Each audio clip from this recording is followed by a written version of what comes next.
Hello, chào buổi sáng mọi người. Hôm nay mình sẽ từ đi dưới quê lên thành phố, là từ Trà Vinh lên Sài Gòn. Hiện tại là mình mới đổ xăng ở cây xăng Phúc Lộc Thọ.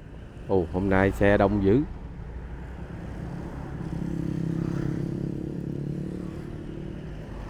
Mới đổ xăng xong 50.000 ở cây xăng Phúc Lộc Thọ. Rồi bắt đầu hành trình thôi. Thời tiết hôm nay hơi lạ. Trời chuyển mưa mà có nắng, mà đang mưa lâm râm nữa, đang mùa mưa.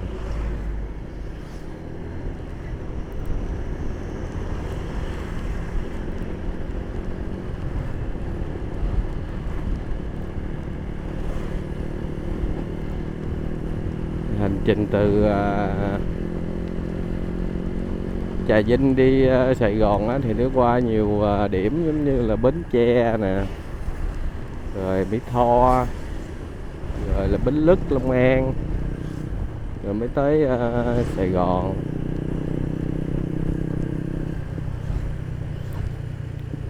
Cái đường này thì cũng anh em ở Sóc Trăng hay là ở đâu đó gần đường Bạc Liêu rồi đi làm thì đi đường này nó gần hơn, nhưng mà phải qua phà Đại Ngãi. Bây giờ thì nó đang xây cái cầu Đại Ngãi, hình như gần xong rồi, sắp chạy được rồi. Sau này nghĩ là cái đường này rất là nhiều anh em đi Trăng Bạc Liêu rồi lên nhanh hơn.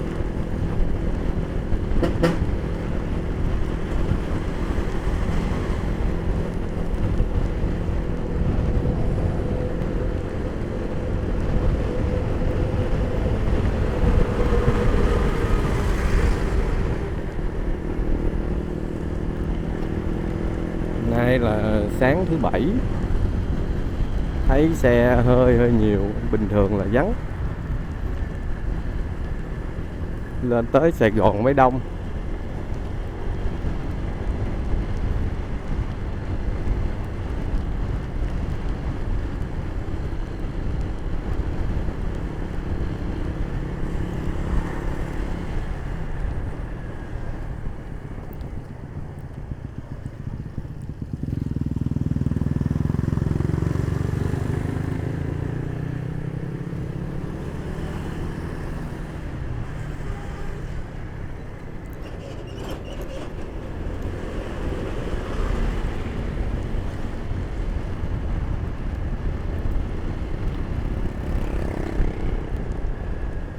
Mấy cái cầu này nó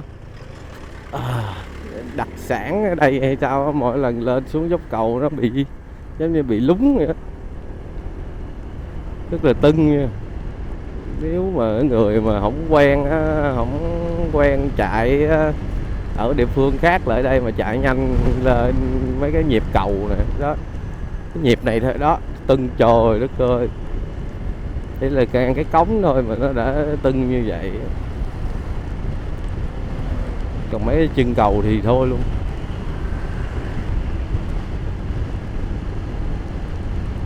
Nếu mà bạn nào mà ở địa phương khác mà có coi cái clip này, có đi Trà Vinh hay là đi Sóc Trăng, mà nói chung là có đi ngang cái đường này đó, thì nên để ý một xíu là ngay đoạn này là mấy cây cầu là nó tưng như vậy đó.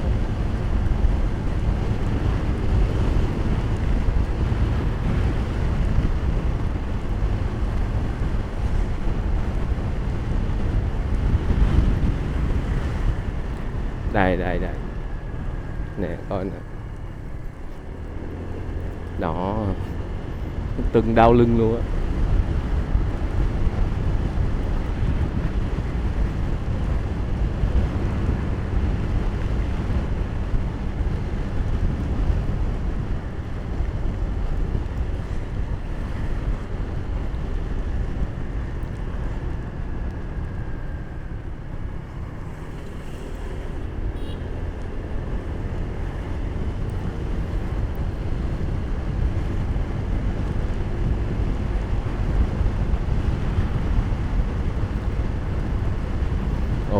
cầu Cổ Chiên trước mặt rồi.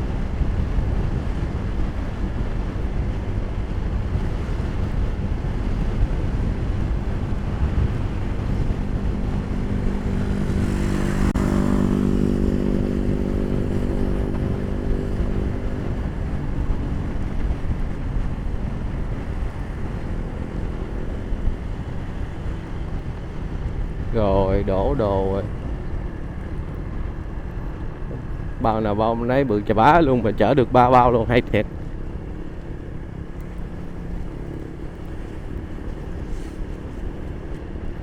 Ủa, khởi động.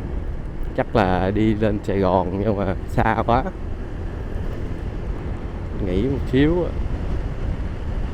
Như vậy cũng tốt, mọi người đi xa mà mọi người đi được đoạn xuống là vận động cơ thể rồi cho nó khỏe.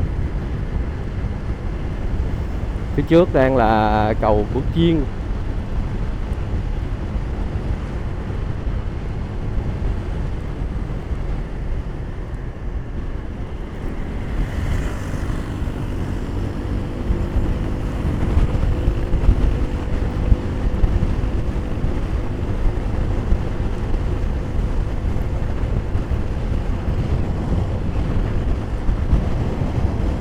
Mây đen văng lối rồi.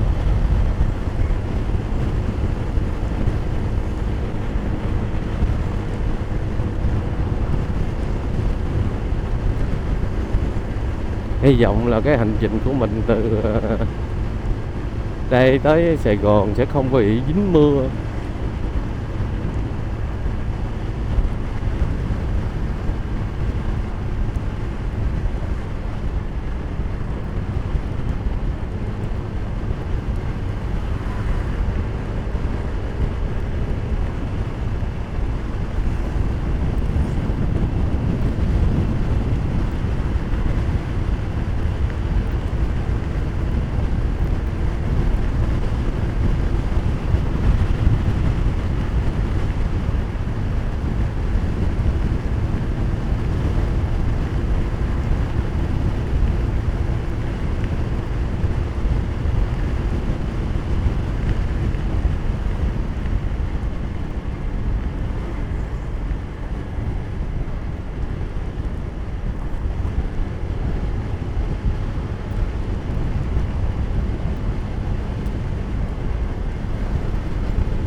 Ngày xưa là qua đây là qua địa phận của Bến Tre. Bây giờ thì cũng là địa phận Vĩnh Long.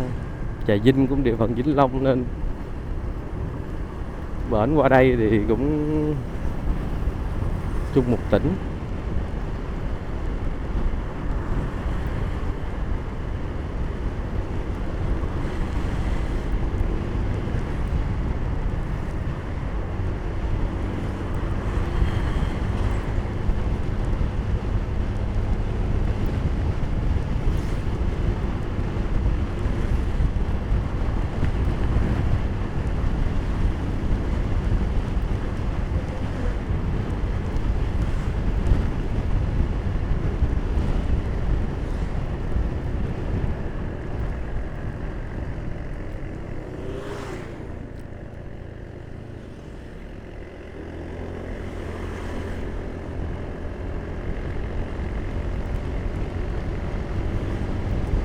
Ngày xưa thì phải còn đi phà Củ Chiên rồi đi vô mỏ Cày Nam nữa, xa. Từ hồi mà làm cái cầu Củ Chiên xong rồi cái đường này người ta làm thêm cái đường này nữa, đâm thẳng luôn thì nó tiện, nhanh hơn nhiều luôn so với lúc trước. Trước là từ Sài Gòn về Trà Vinh hay là từ Trà Vinh đi Sài Gòn đi nữa thì nó cũng lâu, là chắc cũng cỡ 4 tiếng. Từ hồi làm đường này, làm cầu Củ Chiên thì bắt đầu thời gian nó bị giật, nó được giảm xuống nữa, tầm 2 tiếng rưỡi. Nếu mà có người chạy nhanh thì tầm 2 tiếng tại vì nó chỉ có 120 cây thôi. Cái đó là cái mốc thời gian 2 tiếng, đó là tính từ cái cầu Củ Chiên á, từ cầu Củ Chiên cho tới là cái bảng địa phận là thành phố Hồ Chí Minh. Chứ nếu mà ai mà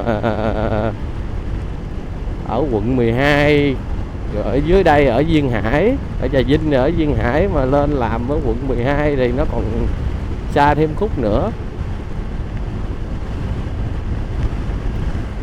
Còn như mình thì mình tính là ngay cầu Củ Chiên tới cái bảng mà địa phận thành phố Hồ Chí Minh thì là 2 tiếng nếu mà chạy tốc độ nhanh ổn định.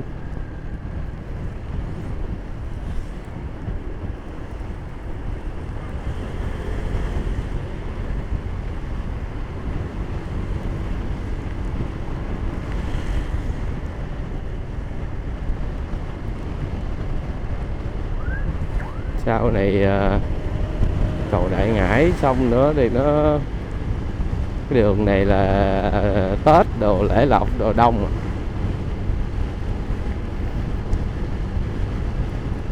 Chứ hiện tại thì người ta vẫn còn về cái đường Cần Thơ nhiều.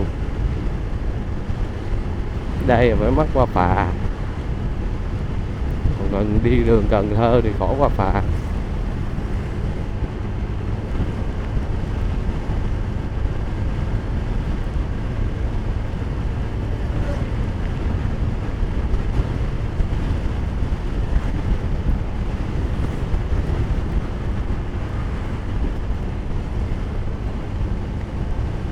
Xăng E10 nãy đổ 50.000 xăng E10.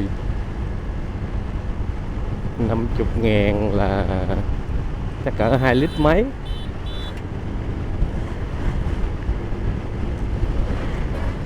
Từ hồi mà áp dụng xăng E10 tới giờ thì mình cũng đổ được mấy lần. Chạy thì thấy bình thường.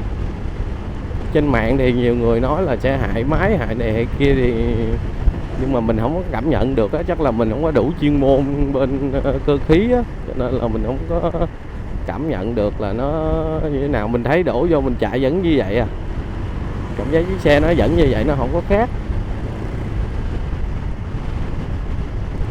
Có lẽ là cái người mà người ta bên cơ khí rồi này kia thì người ta dễ cảm nhận được hơn, chứ mình dạng như là không có chuyên môn.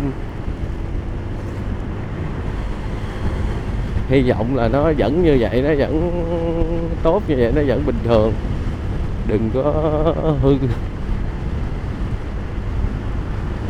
đừng có hư lâu dài về sau là được. Cầu Mương Điều.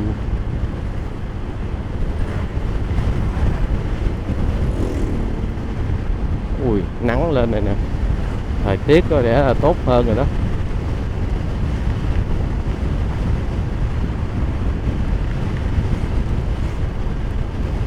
Thật ra thì làm con người khổ, nắng không ưa, mưa không chịu. Nắng thì bắt đầu bây giờ còn sáng còn sớm, nắng thì nó hơi nhẹ, nhưng mà một hồi nắng lên chút nữa nóng.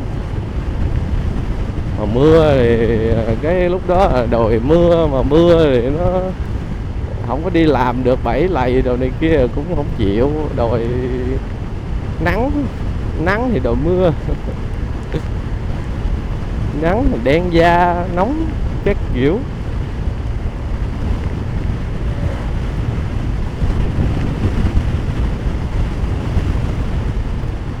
cầu ông Hiếu.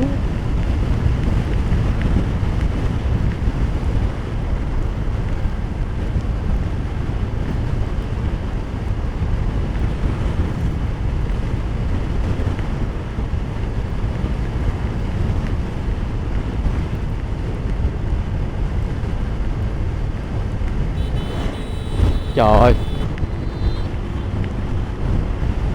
cô qua lộ.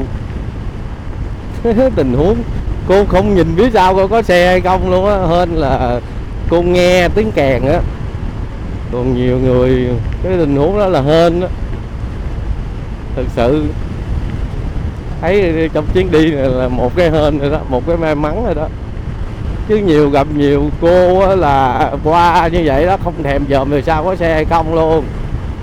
Qua là qua giống vậy đó, nhưng mà có cái là bóp kèn không nghe luôn. Còn cô này thì được, ok, bóp kèn cô dừng lại, hồi nãy cô bóp kèn cô dừng lại, chứ mình là đang chạy tốc độ đó là dừng không được rồi đó. Hên là cô nghe được, cô dừng lại đó, chứ nhiều cô khác là bóp kèn bóp là vẫn qua bình thường.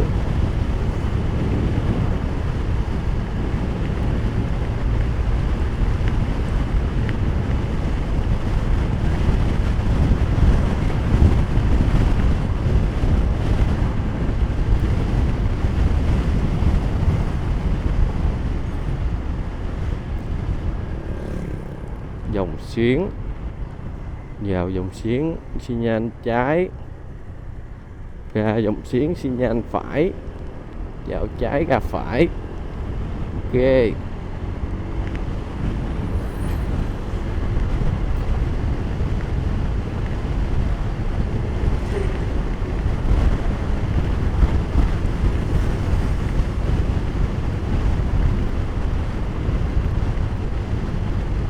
Phía bên kia của cầu Củ Chiên thì nó hơi đông xe, còn qua đây thấy cũng ít dần á, cũng được.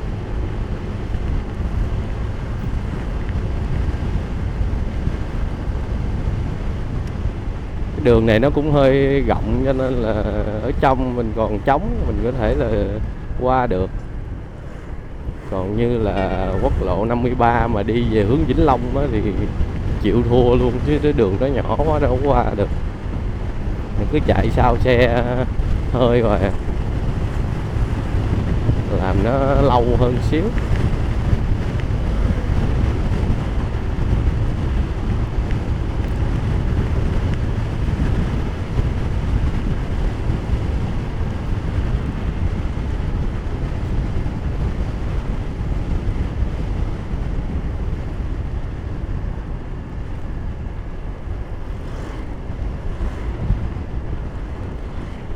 Ôi sao ông chạy sát lề trái mà chạy gì giữa đường, rồi phía sau chạy sao?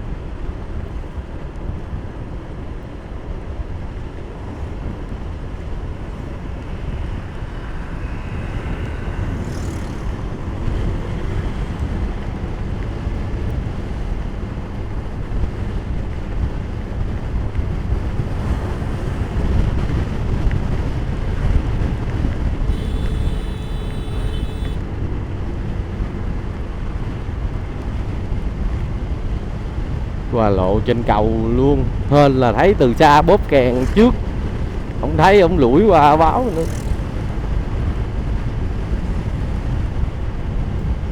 Hên 2 lần rồi. Lần này là thứ 2. Rồi bắt đầu đông xe rồi nè.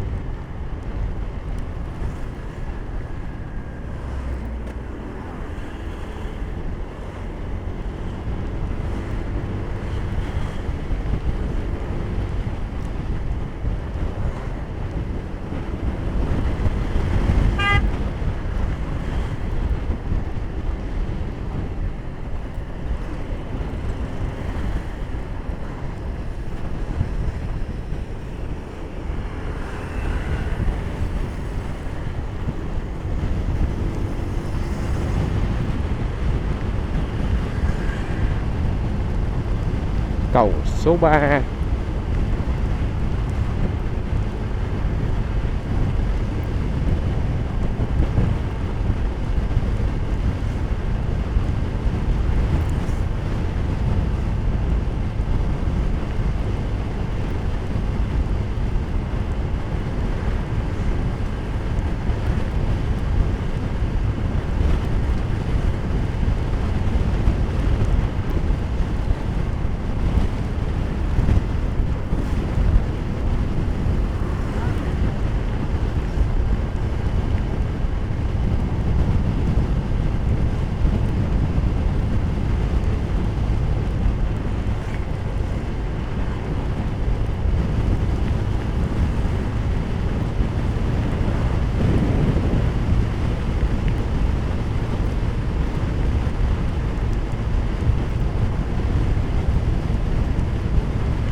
Rồi mất ánh nắng của tôi rồi.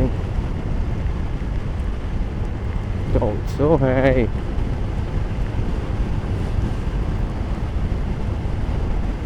Nếu mà trời ui trời âm u như vậy á thì quá ổn. Hy vọng là đừng có mưa thôi.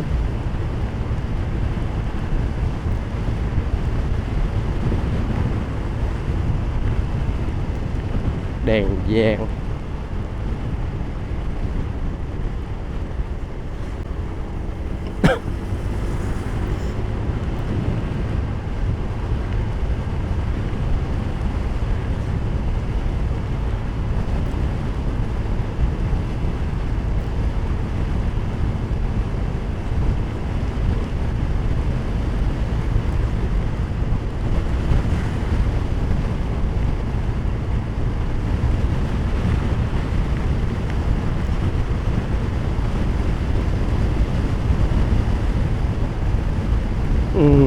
Đoạn này đây các bạn thông báo bắt xe máy chạy làn trong.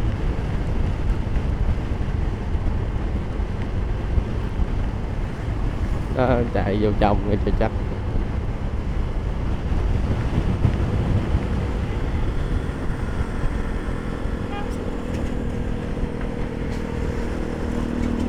Xe máy chạy làn trong mà xe đó chạy hết mẹ nó có làn rồi.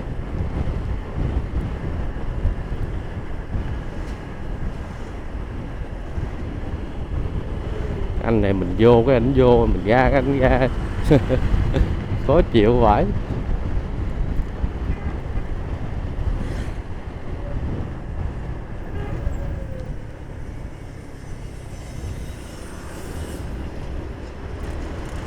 Rồi đèn đỏ rồi.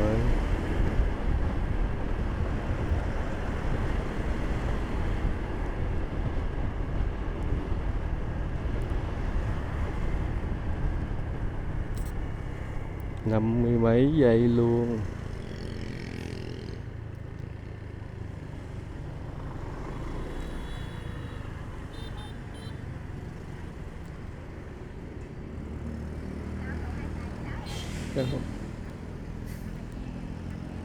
Đây bán vé số. Cô đó bán vé số tội nghiệp quá. Nhưng mà làm sao giúp hết được mọi người. Hầu như là đi qua mấy cái phà ở miền Tây, mình đi qua mấy cái phà là đi chợ, nói chung là đâu cũng gặp mấy cô mấy số nhìn lớn tuổi, nhìn tội nghiệp giống vậy đó. Bởi phía bên kia lộ là có người đi không được, đi bằng cái cây luôn á. Nhưng mà làm sao giúp hết được. Kênh mình tiền YouTube nó còn cái chừng 3-4 tháng rồi nó mới được 100 đô. Làm không có tiền luôn á, làm cái kênh này là không có tiền luôn á, thì làm sao mà giúp được ai. Mình giúp mình còn chưa được nữa. Nhìn thấy mấy cô bán thì mình cũng kiểu như là cũng sót á, thấy tội nghiệp. Mà để mấy kênh lớn, kênh người ta có hỗ trợ từ nguồn tài trợ thì người ta sẽ có tiền để người ta ủng hộ. Chứ nếu mà mình gặp người mình mua tờ trong cái hành trình của mình gặp có chừng mấy chục người mua mấy chục tờ, chắc ngày mua mấy chục tờ mạc luôn. Lực bất đồng tâm. Cái khu này là cái khu mà người ta hay mua trái cây nè. Khi Sài Gòn về hay là từ Trà Vinh lên, hay là từ nói chung là từ miền Tây lên đó, hay ghé khu vực này để mua. Cái khu vực này cũng là cái khu vực mà dễ vi phạm giao thông lắm luôn. Hiện tại giờ mình cũng đang vi phạm nè. Tại vì cái đường cho chạy có 50 à. Đường này cho chạy có 50, còn đang chạy hơn 50 rồi. Rồi bắt trong cái quy định là phải chạy trong làn trong, là thực sự chạy trong làn trong không được. Đó, giờ ví dụ như giờ vắng thì chạy được, chứ chút có những ngày á, người ta đó người ta bán, người ta hơi lớn ra ngoài, người ta cố gắng lớn ra ngoài để mình thấy, để mình mới mua được, thì cũng cái đó thì cũng tình nghi lý gian thôi. Rồi những chiếc xe người ta đậu lại để người ta mua, mình cũng phải chạy ngoài, rồi xe máy cũng chạy ngoài, xe máy cũng chạy đây, chạy chậm, rồi xe đạp, rồi nói chung là đậu đùm lum hết á, phải chạy. Chỗ này giống như là cái điểm mà thắt cổ trai từ quê mình, từ dưới Trà Vinh rồi lên Sài Gòn là ngay đây là cái điểm thắt cổ trai. Nó bóp lại, làm cái nhịp nó bị ấy, nó không có được như là mấy cái đường khác. Đó, như tình huống này bắt buộc phải ra đây vượt thôi, chứ giờ làm sao chạy trong.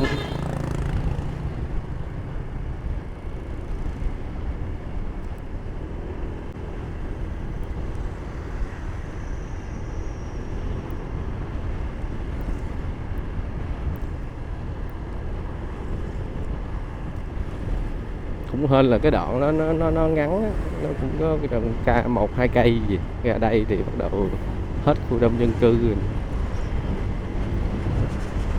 Ồ, xe đó vượt phải luôn, xịn á. Vượt không được rồi xin quay lại.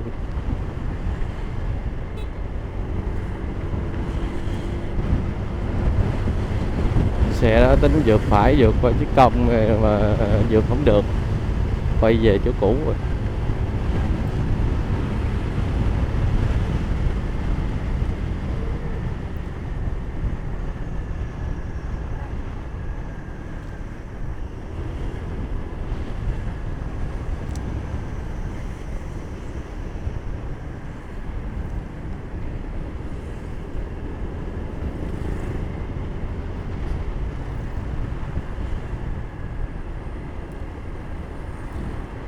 Ui, sao anh chạy giữa đường đây?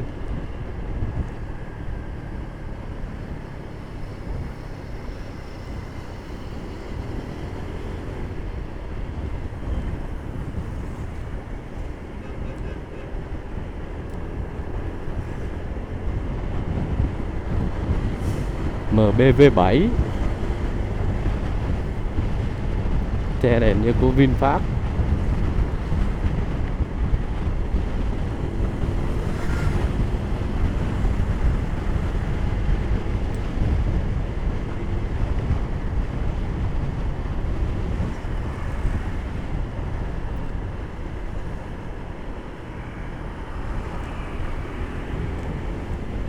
Đông xe quá.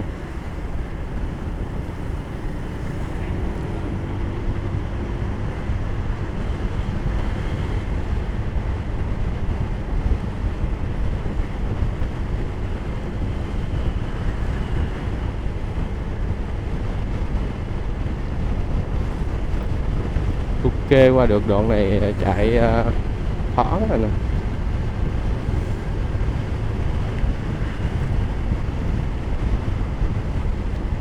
Ở đây đang là đâu ta?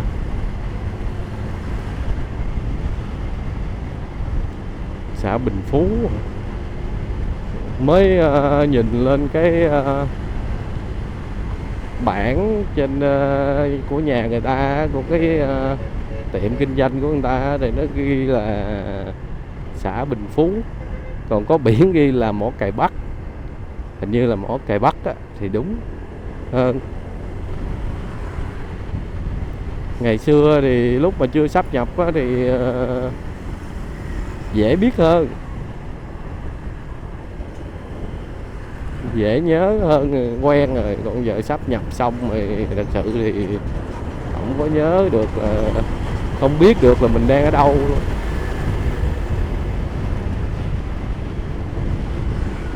Có những cái nó đổi, giống như khu của mình hồi xưa là huyện Càng Long, thị trấn Càng Long, bây giờ đổi thành xã Càng Long thì mình không có bị ảnh hưởng nhiều. Còn giống như ví dụ như Vũng Liêm đi, thị trấn Vũng Liêm mà hình như là bây giờ là đổi thành gì Trung Thành, xã Trung Thành, nó khác hoàn toàn luôn rồi. Người khác người ta đâu có biết, người ta quen Vũng Liêm rồi.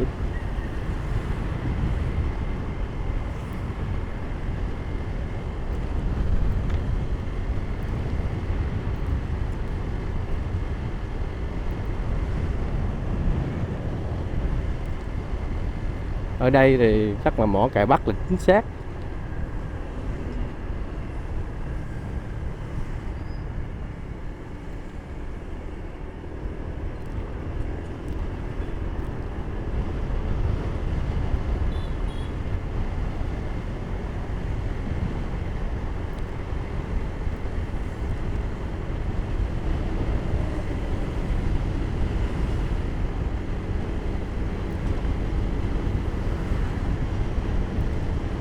Trước là cầu Hàm Luông, là tới Bến Tre.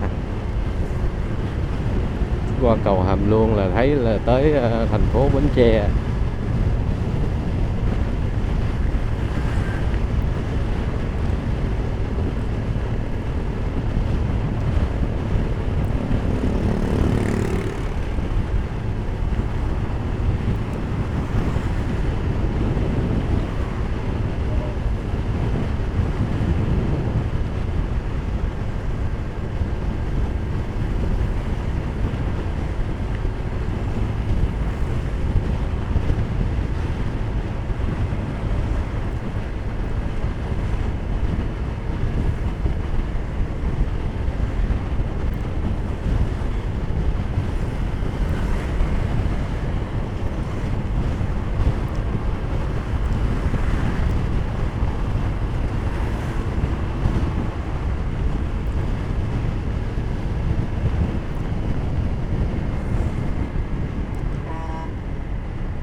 Phía trước là đèn xanh đèn đỏ, nếu mà quẹo qua bên trái là đi cầu Gạch Miễu 2. Còn nếu mà đi thẳng là cầu Gạch Miễu 1. Mình sẽ đi thẳng để đi cầu Gạch Miễu 1. Cầu Gạch Miễu 2 thì nó xa hơn một chút xíu, nhưng mà nó chạy êm lắm mọi người, chạy mình nè. Còn cầu Gạch Miễu 1 thì nó gần hơn, nhưng mà nó chạy không có được nhanh giống như Gạch Miễu 2. Ở trong đây thì trong khu đô thị của Bến Tre, cho nên là tốc độ chỉ được cái 60 thôi à.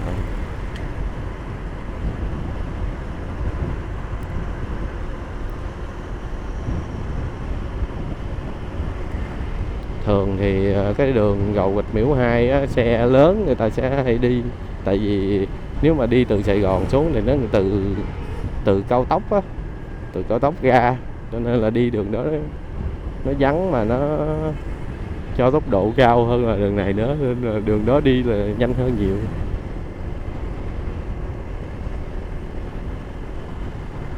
Cũng từ hồi có cái đường đó cho nên là đường này nó đỡ chứ. Đường này đi vắng hơn nhiều, thoải mái hơn nhiều.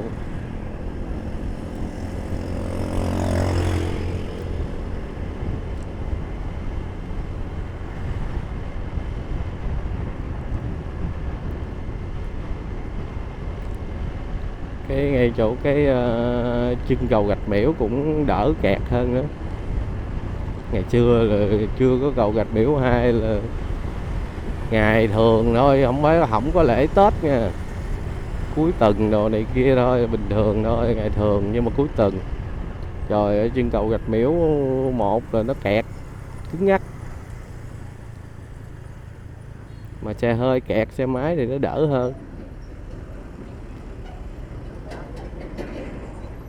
Xe máy thì lách ra được.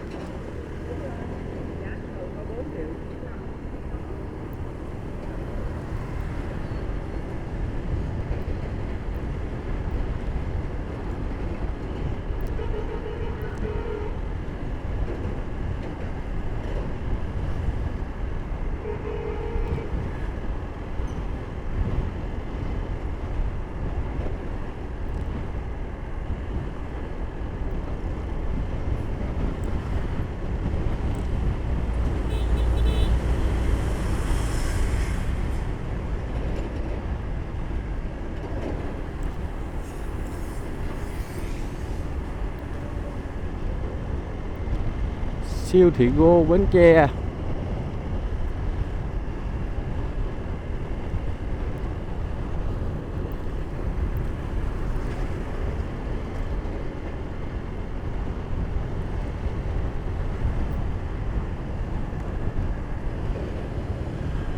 Phu Ta, Phương Trang. Đó là trạm nghỉ của xe Phương Trang khi mà đi từ Trà Vinh lên Sài Gòn.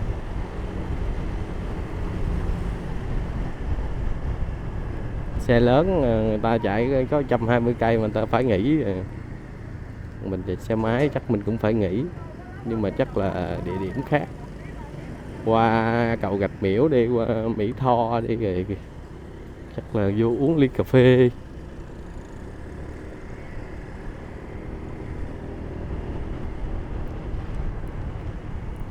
Chạy ghê vậy, sao qua đây luôn vậy?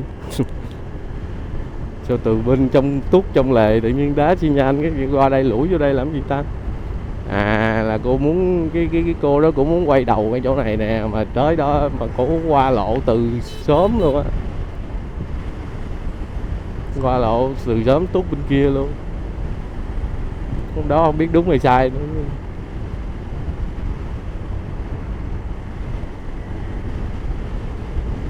Cái vụ này không gành.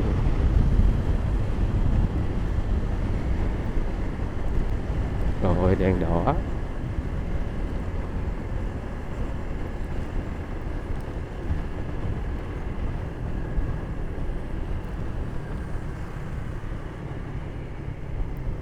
Ở đây là bến xe Bến Tre.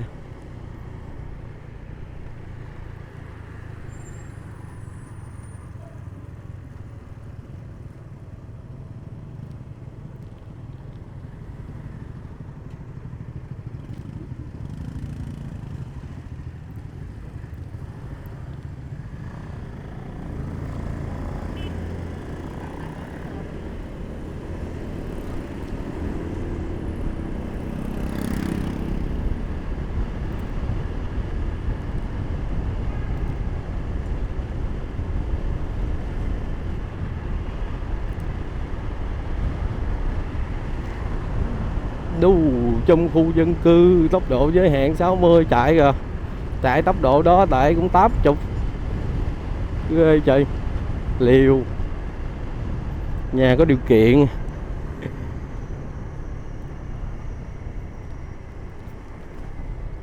Đó, tới đây mới hết nè. Hết khu đông dân cư nè. Đó, bây giờ mới chạy nè.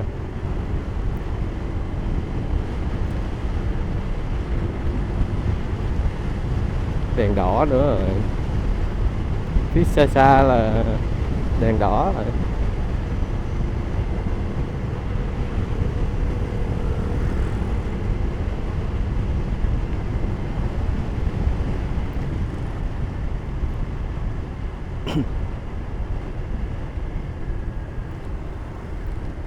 Xe đó xe gì ta?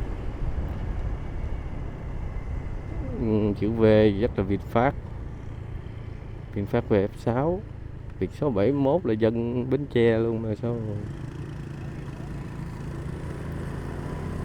Dân Bến Tre luôn mà sao mà nhầm được ta? Nếu mà dân ở đây thì người ta biết là chưa ra khỏi khu dân cư chứ. Chắc vội đi đón khách. Nhưng mà vội kiểu đó lỡ có camera nó quay lại cái là mệt á.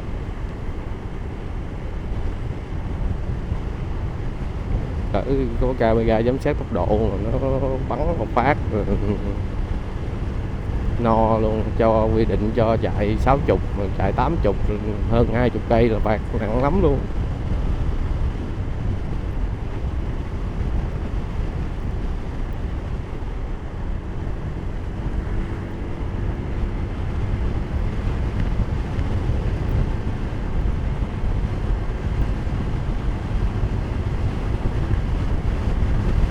Rồi đã ra khỏi cái thành phố Bến Tre.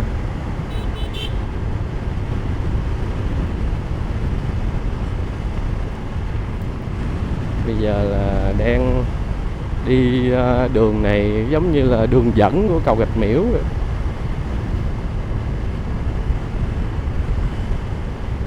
Đó, nhờ cầu Gạch Miễu 2 giờ bên đây vắng.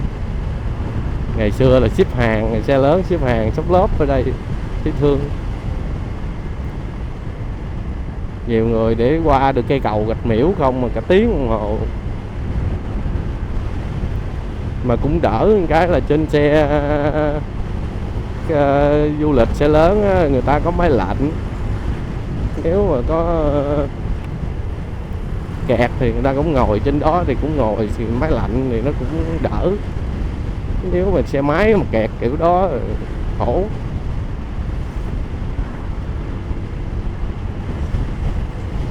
Nắng mưa gì là đội hết luôn.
Nhìn xa xa có thể thấy được cái cầu Gạch Miễu 1 rồi đó.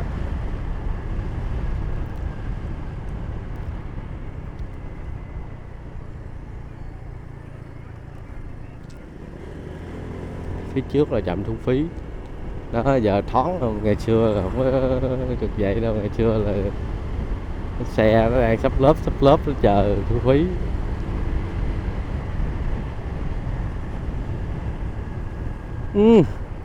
Cái mùi gì thơm quá.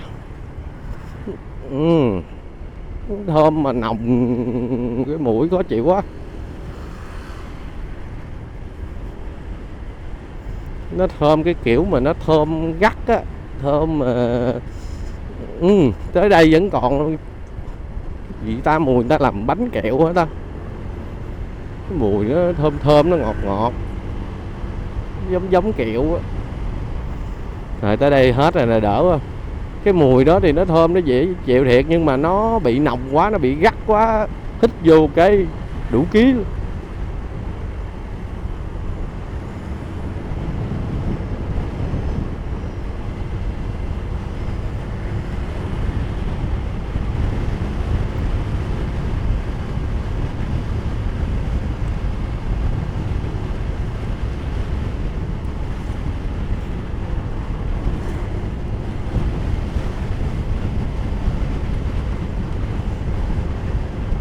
Xe máy chỉ chạy được len giữa với len trong nữa. Cho nên là nhớ để ý. Dạ, sao chỗ đó nó có cái G vậy ta? Đó giờ chạy đâu có đâu, sao nay có gì?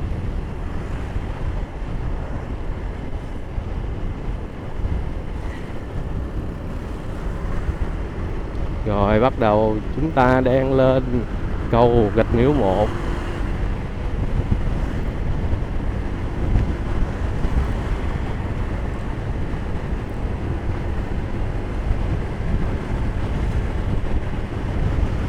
Mục tiêu là qua cầu Gạch Miễu 1 sẽ ghé quán cà phê để uống, để nốc một ly cà phê vô. Đáng lẽ là cũng có thể là chạy được một tăng luôn á, là đi từ Trà Vinh lên tới Sài Gòn được luôn, bình thường khỏi nghỉ. Nhưng mà bắt chước xe Phương Trang đi, người ta đi xe lớn này, người ta còn dừng trạm nữa, mình cứ chạy xuyên suốt thì nó hơi mệt. Tốt nhất là nên nghỉ đi cho nó chắc.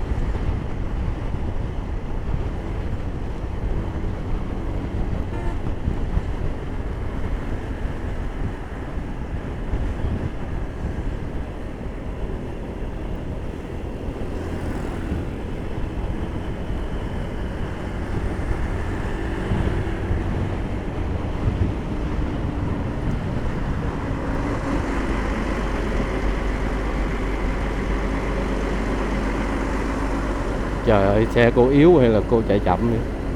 Cô chạy tầm 20 km/h slow motion. Gặp mấy bữa đông xe mà gặp cô cái là kẹt xe chắc. Trên cầu Rạch Miễu 1 này, ở giữa cầu có camera nữa, gặp slow motion nữa rồi. Tốc độ này chừng 20.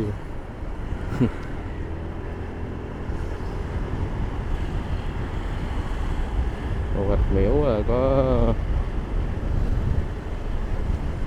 kìa, phía trước ở trên mọi người để ý có một cái camera.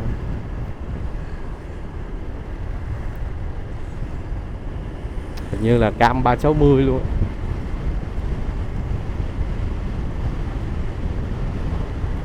Cái đó không biết là camera giám sát tốc độ hay là camera phạt nguội.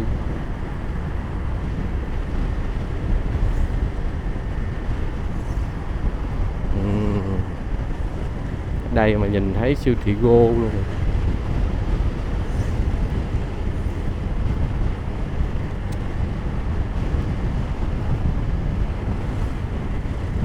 Đúng rồi, chạy tới siêu thị Go, đối diện siêu thị Go có quán cơm tấm. Cơm tấm thì nhìn nó cũng không phải là quán cơm tấm xịn, mà quán cơm tấm bình dân, bình thường, dân địa phương người ta ăn. Đợt mình ghé đó một lần mình thấy ngon quá, giờ chắc ghé lại lần nữa. Ghé đó ăn, sáng giờ chưa ăn, thì nãy giờ chạy chắc cũng gần 1 tiếng.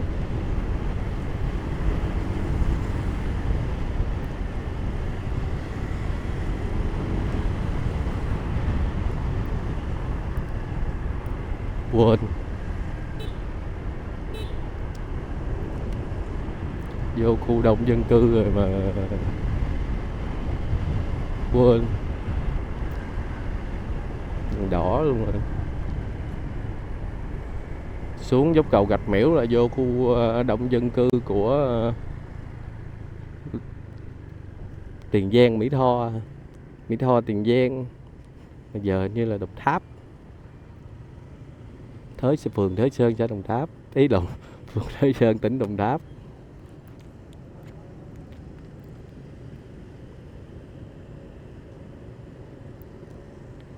Vừa xuống là vô khu dân cư là vô chạy 60. Nãy quên chạy 66, 67. Hên là nhớ rồi.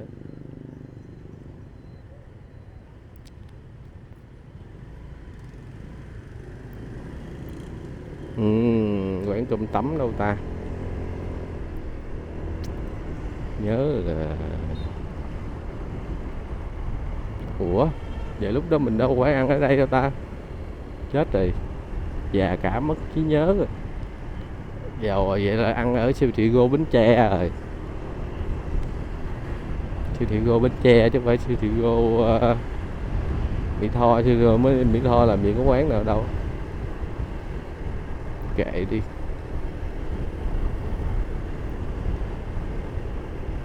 Kiếm quán khác.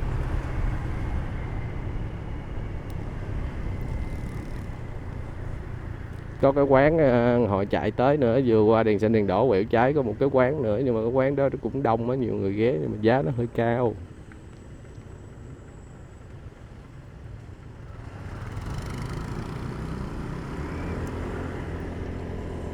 Ở đó chắc dĩa cơm chắc 50-60. Rồi nước nữa là 60-70, nó hơi cao. Nhà có sổ hộ nghèo mà ở đó thì cũng ngon. Ok.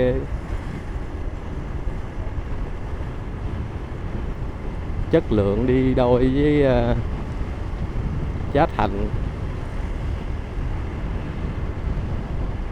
Mà ở chỗ đó có cái là xe lớn người ta khó ghé chứ, nếu mà dễ có cái chỗ sân rộng rãi ghé chắc đông hơn nữa.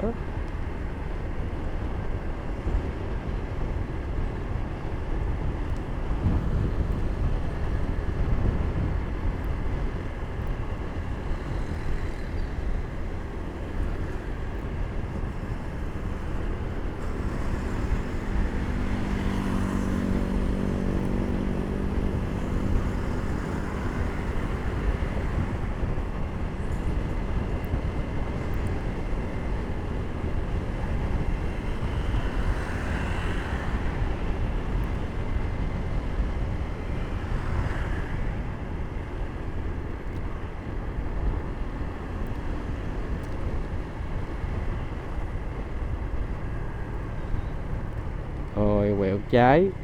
Ở cái đèn này mắc cười, ở cái đèn này cho xe máy chạy trước xe lớn 10 giây. Mà nhiều người ta không biết á, cái nơi xa người ta tới rồi người ta cứ chờ cái đèn trên đầu đó. Phía bên tay trái là có một cái đèn riêng dành cho xe máy.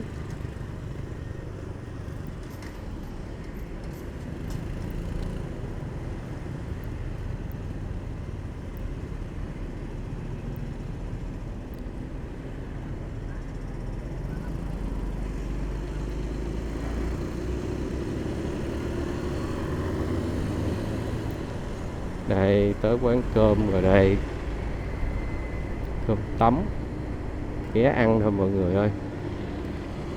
Làm dĩa cơm tấm rồi mình đi tiếp.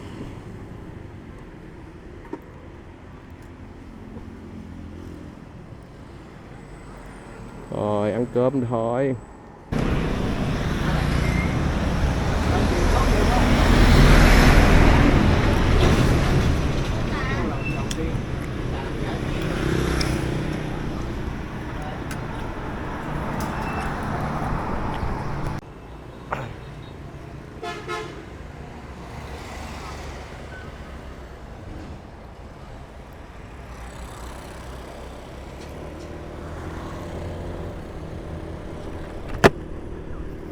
Rồi tiếp tục hành trình thôi mọi người ơi.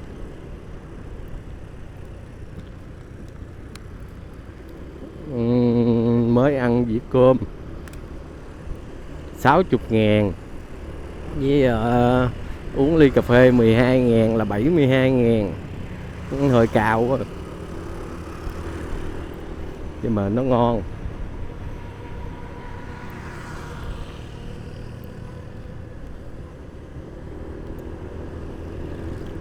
Nói chung là quán cơm đó bán ok, bán ngon á, nhưng mà có một điều duy nhất là cái trứng mình ăn dĩa là 3 gội sườn 3 gội trứng, là cái phần trứng á với phần sườn thì ăn tầm ổn.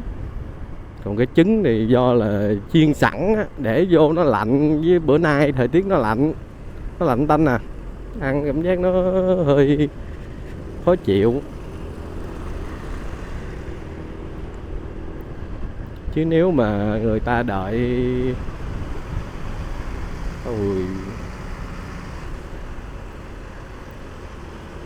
nếu mà người ta đợi có khách rồi để chiên, tại vì cái trứng chiên cũng nhanh mà, chứ chiên sẵn như vậy mà gặp thời tiết nó lạnh vậy, nay trời âm u lạnh vậy,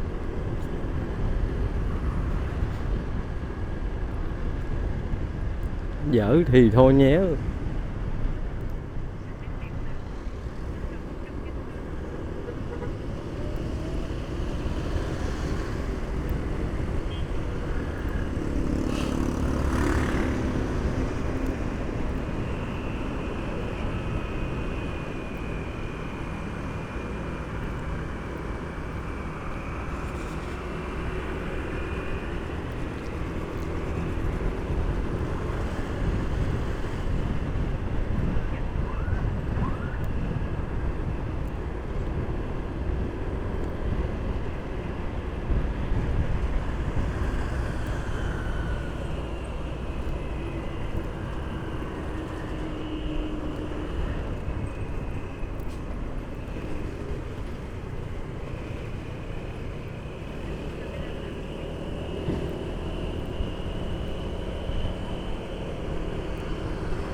qua khỏi Mỹ Tho là bắt đầu đoạn này nó rộng rãi, chạy nhanh nè.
Ăn cơm xong cái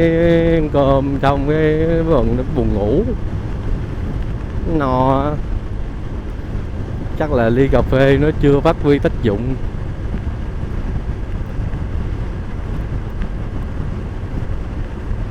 Mỗi lần ăn cơm xong là cái nết là hay buồn ngủ.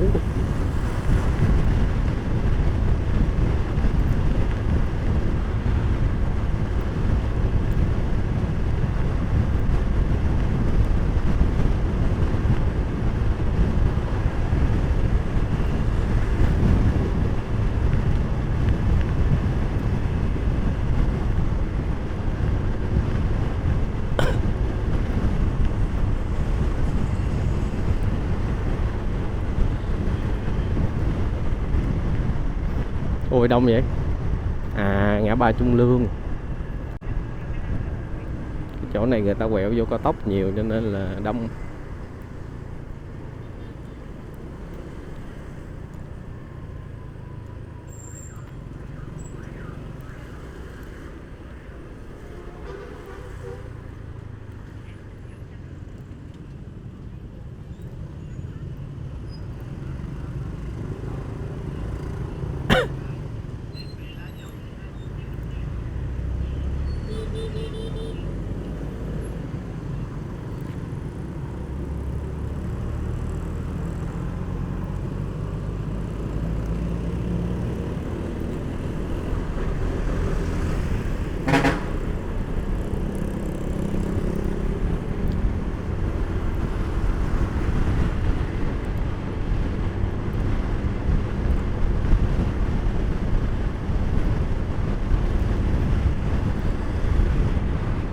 Sáng đi sợ mưa, bây giờ cũng hên ghê á, giờ tới giờ hôm nay thời tiết ủng hộ, trời ui ui.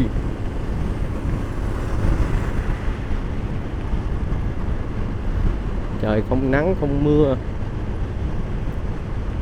mát rồi, thuận tiện cho việc di chuyển.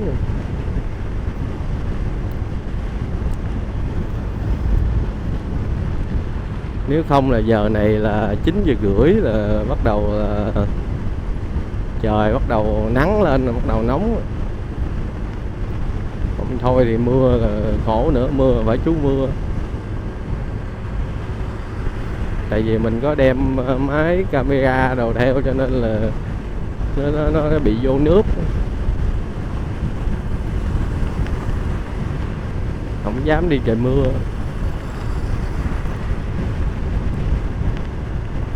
Trời thời tiết vậy là quá đẹp. 9:30 mà mát lạnh.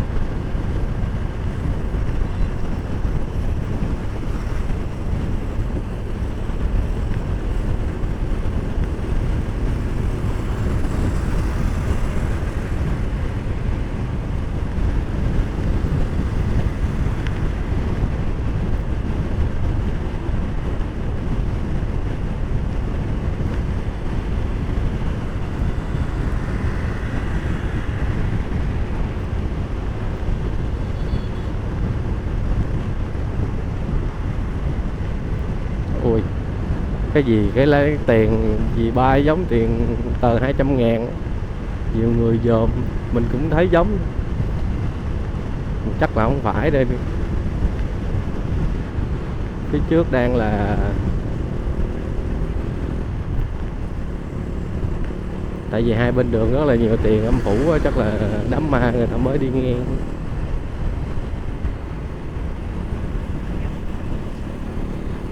Đó, nãy mình chạy ngoài khu dân cư mình chạy nhanh lắm, rồi vô đây mình chạy đúng tốc độ là 60. Còn chiếc xe phía trước thì nó xe hình như biển số 66 gì đó.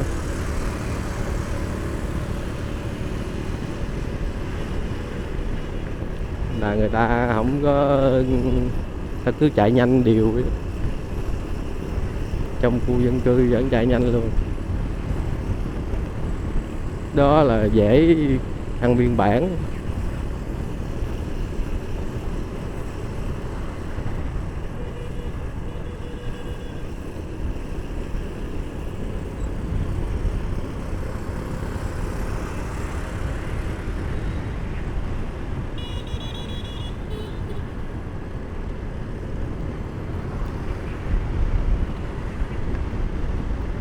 Đó, đây nè, hết khu đông dân cư nè.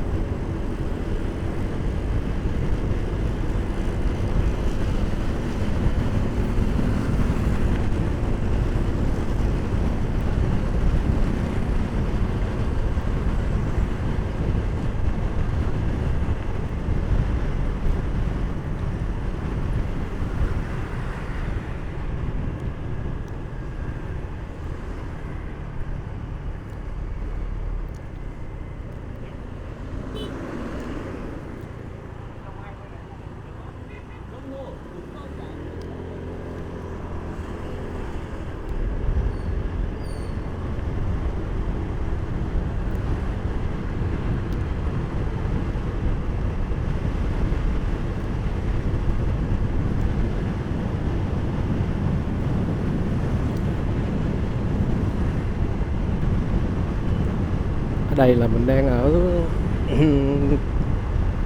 Châu Thành, Tiền Giang.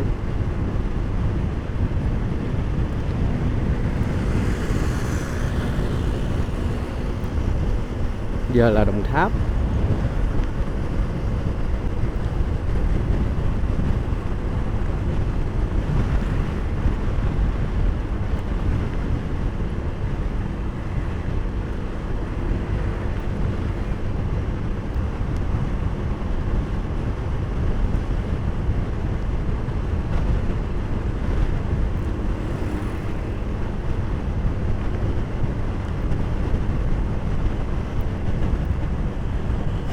Mình chạy trong rồi, chạy trong mình chạy đây cái bê ra đây.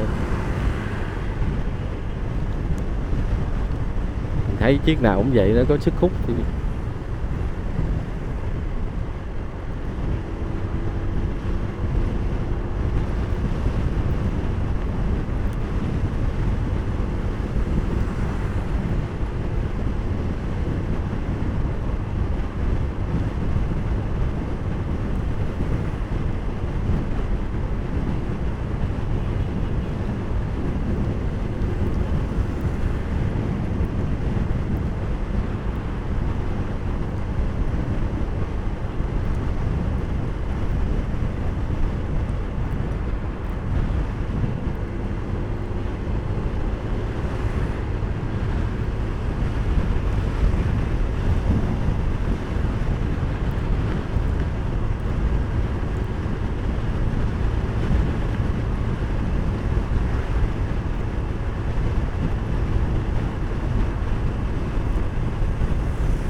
phía trước có camera phạt nguội.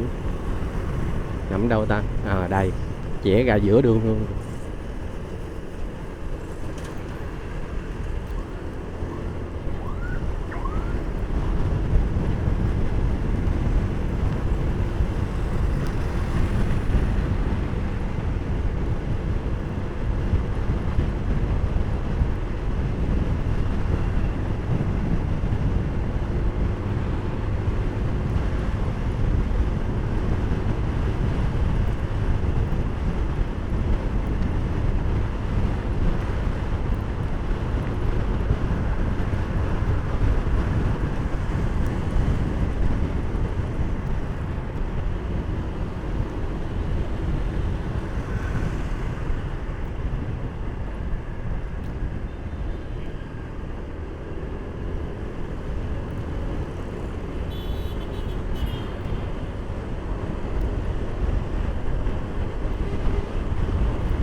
trước có camera phạt nguội.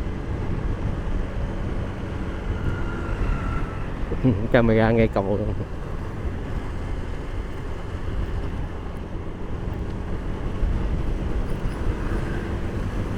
Vừa qua cầu Tân Hương thì phía trước là bản địa phận tỉnh Tây Ninh. Ngày xưa là Long An, giờ là Tây Ninh.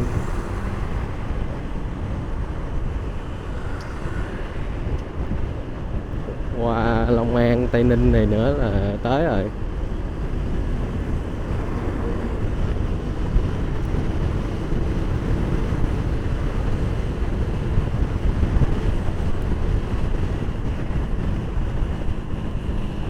Trước có camera phạt nguội.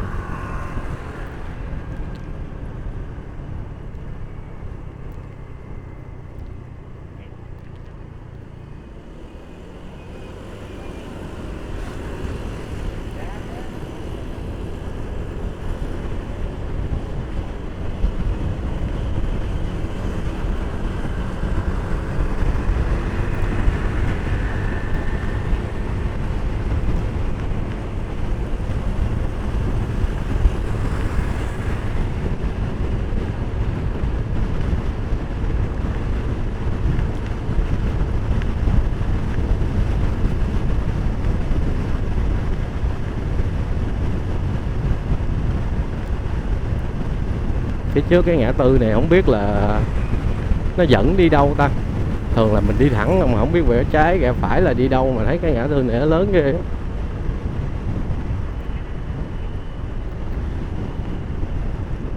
Tân Trụ hả? Quốc lộ 62 Tân Trụ rồi đó ta. Chưa từng đi luôn. Nếu mà quẹo phải là đi Tân Trụ, còn quẹo trái là đi quốc lộ 62. Cái đường này chưa đi bao giờ, không biết Tân Trụ là ở đâu ta. Nghe lạ lạ đó.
Đến nay hình như mọi người về quê, cho nên là cái đường bên kia lộ là nó đông hơn đường bên đây. Cái đường bên đây thì cũng ít.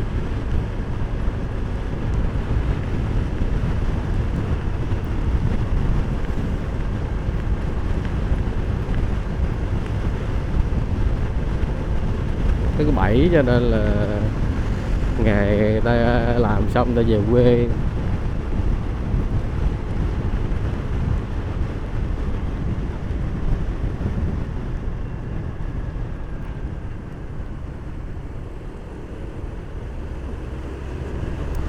Trời, cái bạn phía trước này chạy xe Vision chạy ghê vượt mình luôn.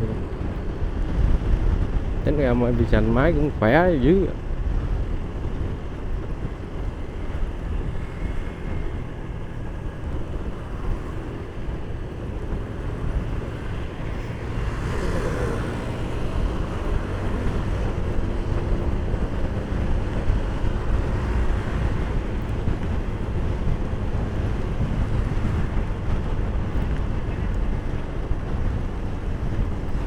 Phía trước có camera phạt nguội, nhưng mà thật ra là cái đoạn này cũng hơi khó hiểu thiệt á. Nè cái bảng này nè, đó là xe máy chạy lên này nhưng mà chỉ được đi thẳng người ta, không được quẹo ta. Nếu mà quẹo vậy là vi phạm á ta, không hiểu. Nhưng mà bây giờ mình muốn quẹo trái nè, sự là khó hiểu á. Theo cái bản chỉ dẫn đó thì xe máy sẽ không được quẹo trái vô vòng xoay, cái đó là điều nó hơi vô lý đó. Nếu mà xe máy không được quẹo vô quẹo trái, không được vô đây thì sao quẹo qua cái đường tránh này để đi. Ôi mưa lâm râm nữa. Thôi đừng mưa lớn nha, mưa lâm râm được rồi nha.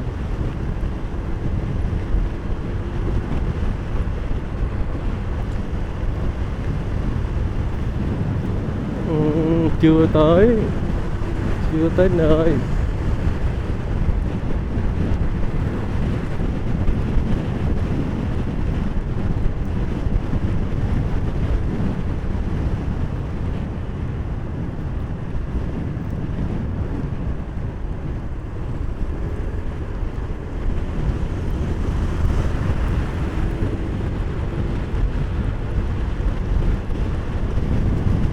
Đây là đang ở đường Chánh.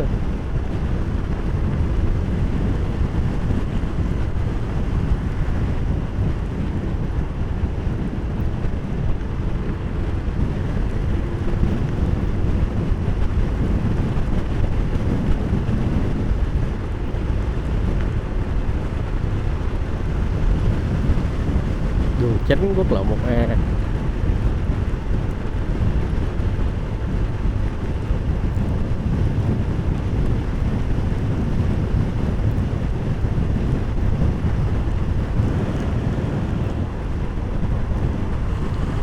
Đây là cơ quan tòa án rồi, cũng giờ ra đây hết rồi.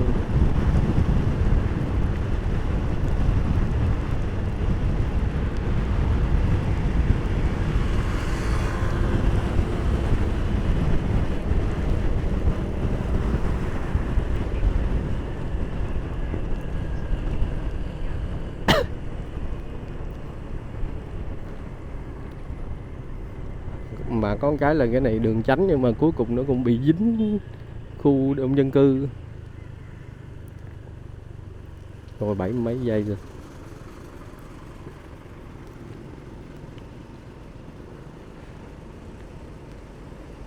Là thường là nghĩ đường Chánh là nó sẽ tránh ra khu đông dân cư, khu mà nhộn nhịp rồi này kia, nhưng mà đời tới khúc này là phía trước là cái gì đại lý vé số nè, rồi cái gì siêu thị gì đó, Aeon Mall gì đó, nó cũng về đó, về ngay đây đâu, ngay đường Chánh nè. Rồi từ cái chỗ này nó cũng thành cái chỗ khu vực đông dân cư luôn, phải chạy chậm luôn, y như thị trấn luôn, khác gì đâu.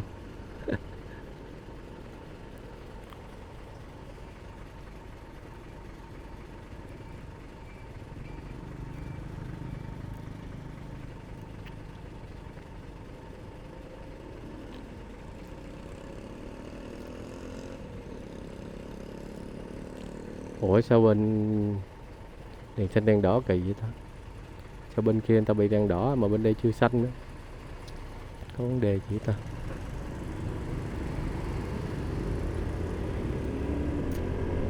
À vậy là bên đó đèn đỏ trước luôn á, đèn đỏ trước cỡ chừng 10 giây vậy đó. Rồi sau đó ra bên đây với đèn xanh để cho, nhưng mà vậy cũng hay, như vậy thì sẽ bớt được cái mà gọi là kẹt xe.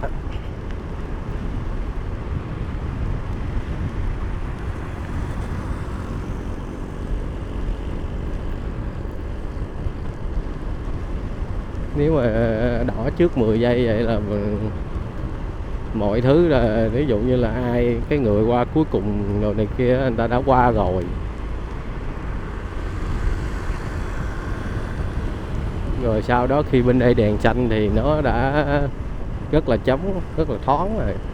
4 3 2 1 không. Vừa qua là đúng, vừa không nha, không có vượt đèn đỏ nha, vừa cán mức là nó vừa ấy đó, hình ngay Lý Giang rồi đó.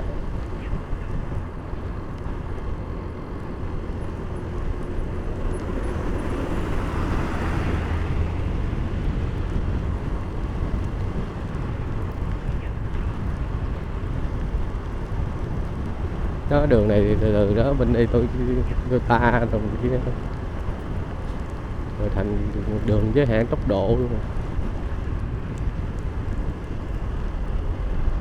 Wow, lớn ghê trời, mặt trận tổ quốc đoàn thể, trung tâm, kho lưu trữ chuyên dụng tỉnh,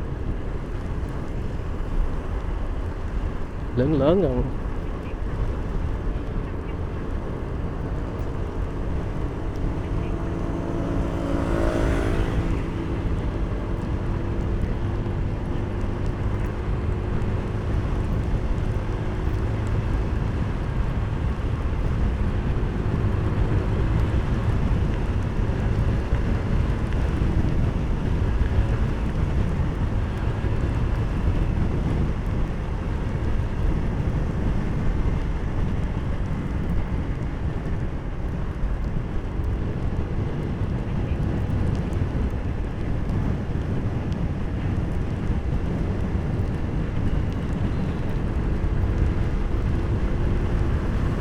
Ở khúc này thì hai bên đường là bán bánh tráng rồi nhiều lắm.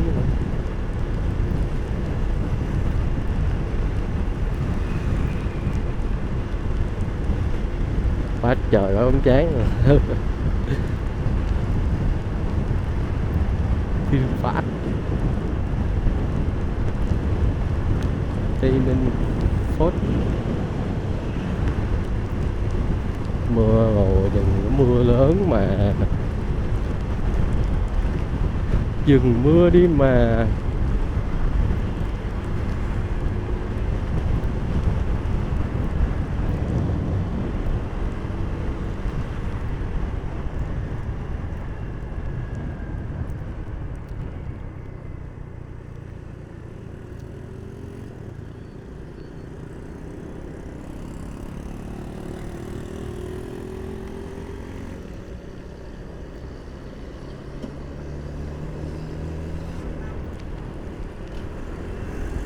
Đây ở đèn này nè, xe máy được chạy thẳng suốt luôn, lúc nào xe máy cũng được chạy thẳng hết trơn á.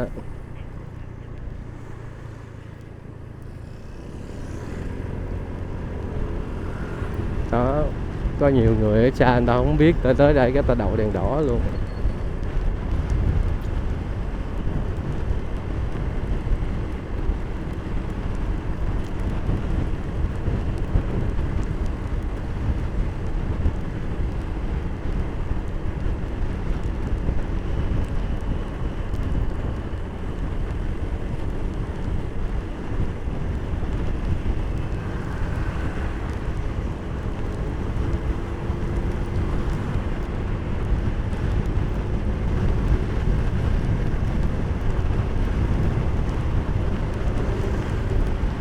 Phía trước là phải qua Bến Lức, phải qua Bến Lức rồi mới tới Long An, thấy lộn. Phải qua Bến Lức rồi mới tới Sài Gòn, chưa tới Bến Lức nữa nên là chưa có dấu hiệu tới. Bến Lức là Long An rồi. Rồi mưa càng ngày càng nặng hạt luôn á, không biết có hạt mưa nào để dính vô camera không. Bắt đầu của đông dân cư.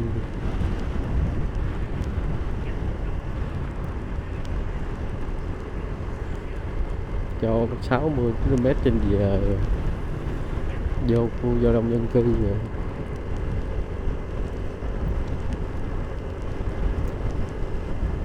Khu vực này thì bán chim.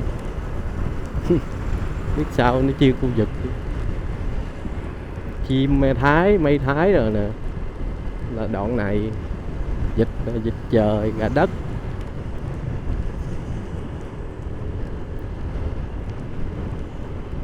chuột đồng có cho bán. Chuột đồng rồi, lâu lắm mà không ăn thịt chuột.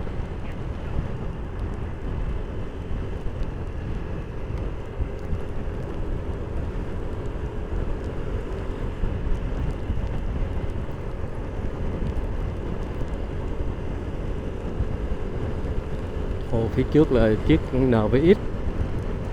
NVX bánh nó bự ghê rồi. bánh nó bề ngang bự ghê.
Hết khu đông dân cư rồi, chạy nhanh lên chút.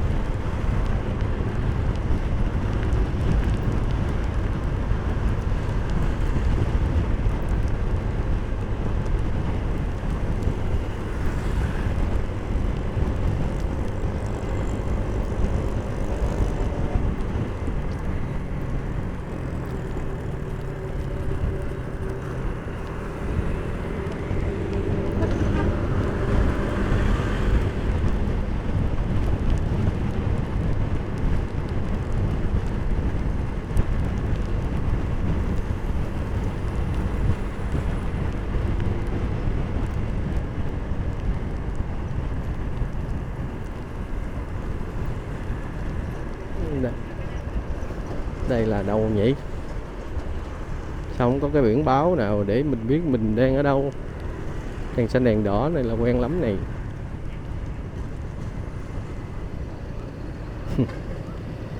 Thủ Thừa. Viết tấp vô lệ.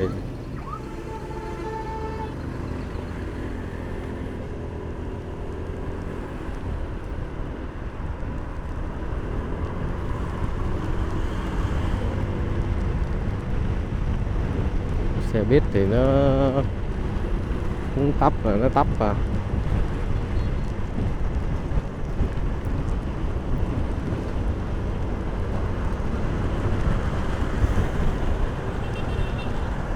Ẩu ghê trời.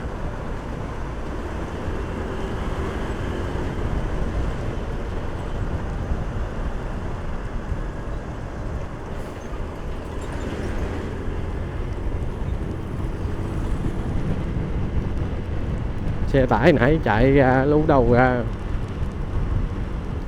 bị xe tải khác nó che lại rồi, không quan sát được mà vẫn ra tốc độ nhanh như vậy.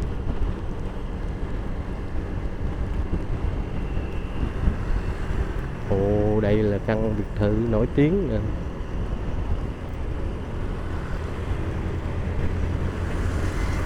Ai cũng khen là căn biệt thự đẹp, rộng, to mà chưa có được vô.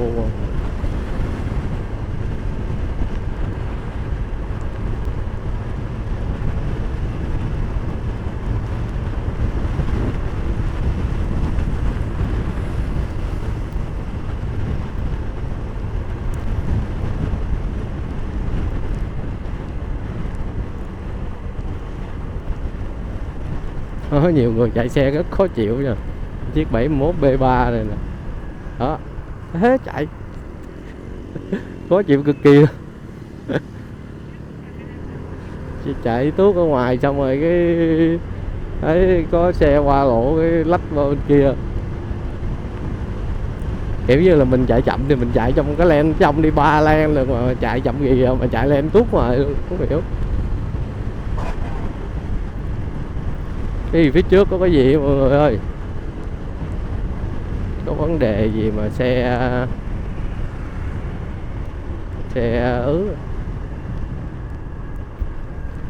tai nạn.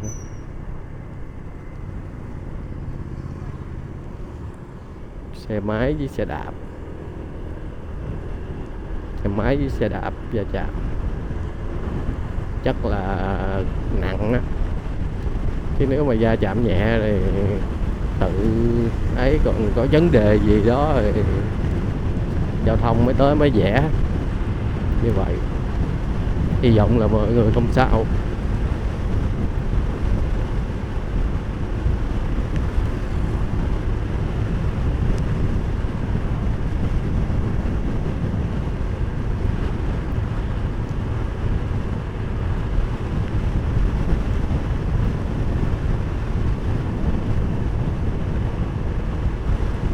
Mà mọi người hay có cái thói quen là khi mà gặp giao thông cái mọi người sẽ giảm tốc,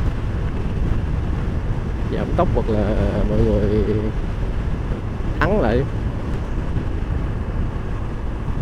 Đó, ở Tiền Giang mình cũng có tình huống giống như vậy đó. Mọi người đang chạy bình thường thì là cũng đông xe lắm, chắc là cái ngày đó là cái ngày mà ở dưới quê lên đó. Mọi người đang chạy vậy nè, xe máy phía trước rồi dàn hàng ngang rồi, tại đông mà. Với lại Việt Nam mình có cái tật là hay thích dàn hàng ngang lắm, người ta không có chạy theo hàng, người ta dàn ngang vậy đó. Mấy cái xe phía trước á, thấy xe giao thông bóp thắng lại, mình phía sau mình chạy lên mình đâu có thấy được tại sao người ta bóp thắng đâu. Rồi mình bị giật, mình phải lách qua cái tình huống đó, làm sao bóp thắng gấp được. Mình phải, tình huống nói chung là nó bị giật mình á, mình phải lách ra cái xe, cái len ngoài cùng đó, rồi mình là cái người bị thổi vô, xong rồi nói mình lấn làn. Nhưng mà tình huống đó là chạy sai làn chứ không phải lấn làn.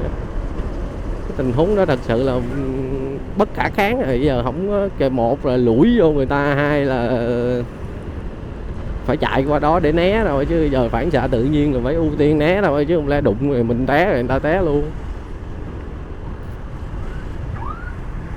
Ví dụ như là mình chạy thấy giao thông thì mình không có vi phạm thì mình chỉ chạy bình thường đúng tốc độ thôi, đường cho 70 cứ chạy 70 thôi, chứ tự nhiên đang chạy 70 mà bóp thắng như thắng ABS để mà thứ gì chịu nổi. Đang chạy 70 mà mọi người bóp đứng thắng lại luôn rồi mình đằng sau mình đâu phản xạ kịp, sao phản xạ được.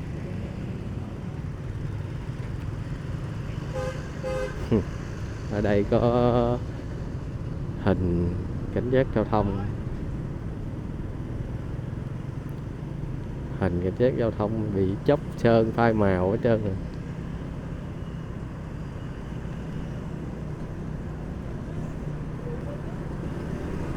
Chắc là cái giống cái vấn đề mình nói, mọi người sẽ bị tâm lý khi mà thấy cảnh sát giao thông, cho nên là thấy cái hình cảnh sát giao thông đứng đó thì chắc là mọi người sẽ giảm tốc,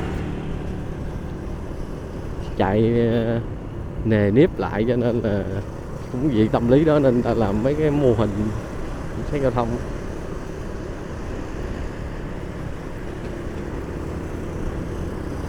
Chứ thật ra là nó khó chịu vô cùng.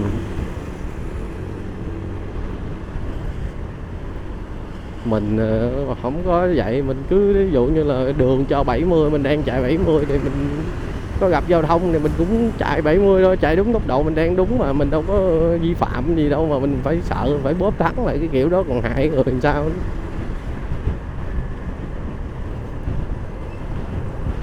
Rồi phía trước là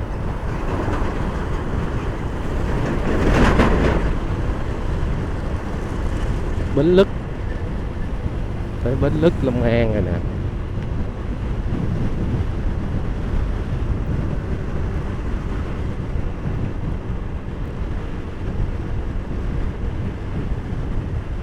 Đầu khu đông dân cư.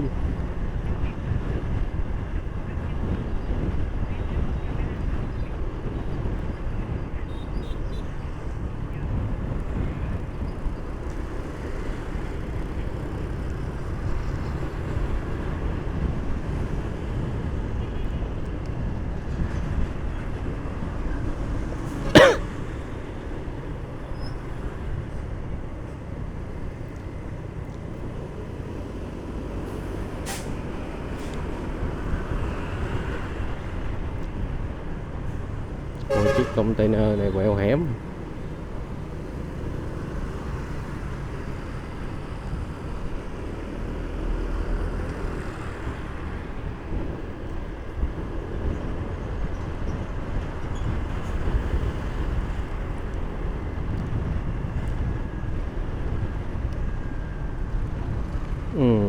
Đây là Bến Lức Long An.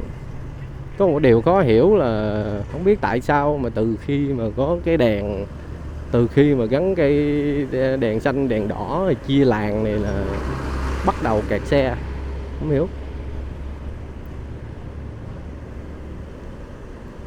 Kể cả xe máy cũng vậy, cũng kẹt luôn. Cái này đỡ rồi nè, cái này không kẹt. Kẹt xe lớn thôi. Còn ngày xưa là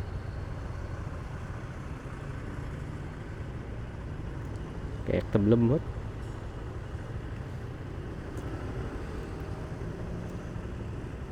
Không biết là do lưu lượng mật độ nó càng ngày cái người ta đi ngay cái khúc này nó càng nhiều, hay là tại vì cái đèn này cũng không biết.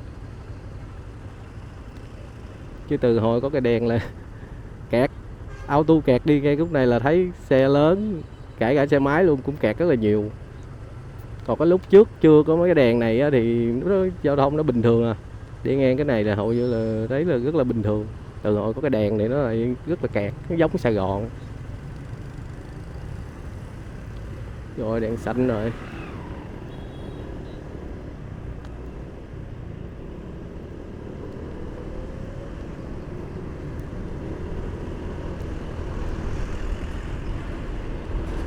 Đó, mọi người có thể nhìn thấy nè. Đó, đấy, kẹt lúc luôn. Không hiểu.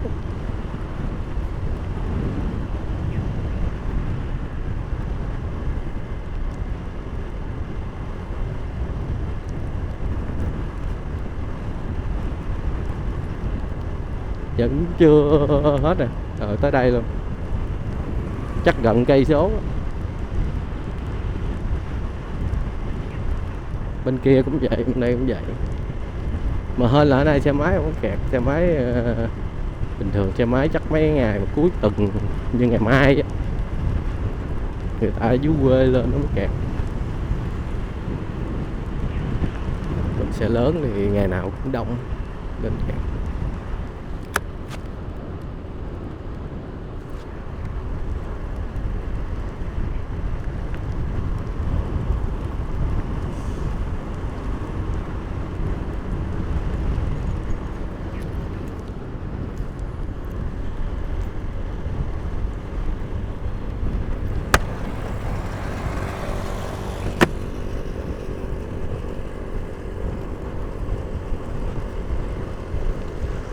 Khúc này đang là trong khu vực đông dân cư cho nên không dám chạy nhanh.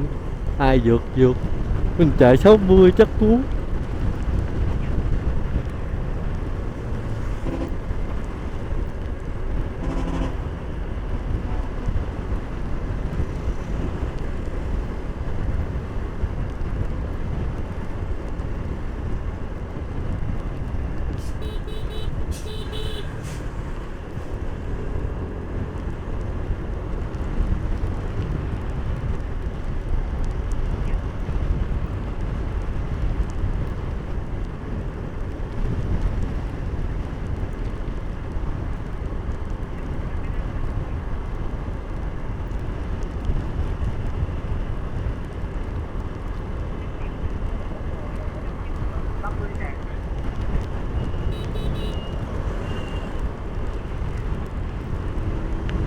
Rồi hết khu đông dân cư, chạy nhanh lên chút. Qua Bến Lức là thấy là cũng gần tới rồi đó mọi người. Mưa rồi. Không biết thì trong video mọi người có thấy mưa không, chứ ở ngoài là đang mưa lâm găm mà từ từ nó nặng hạt hơn một xíu rồi đó. Trời mưa thì mưa vậy thì cũng được, mát. Mà hy vọng là cái giọt mưa nó đừng có động trên cái camera, nhìn nó khó chịu. Cái hột mưa có chút xíu nhưng mà khi mà nó động lên cái camera thì nó sẽ làm cho một cái giọt mưa lớn trên màn hình luôn, bị ố một phần lớn luôn.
đèn xanh.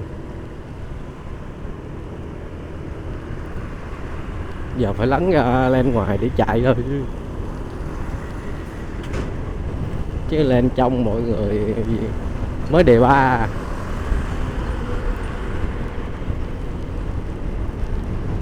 Bắt đầu khu đông dân cư.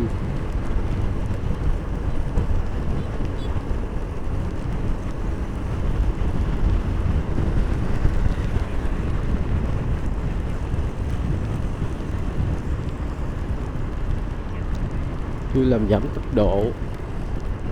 tốc độ giới hạn 60 km/h.